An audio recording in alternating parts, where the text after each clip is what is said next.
You'll be enjoying this treat with your morning or afternoon tea.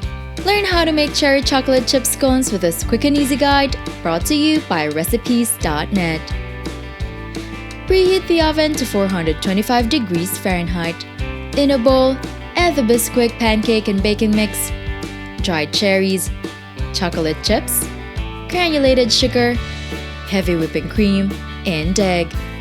Mix until a soft dough forms. Then, dust the surface with a Bisquick mix and place on the dough. Shape into a ball and knead for 10 times. Pat the dough to an 8-inch circle tray with a cookie sheet.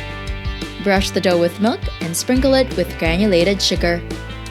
Cut into 8 wedges, then bake for 12 to 15 minutes or until golden brown. Carefully separate the wedges and serve.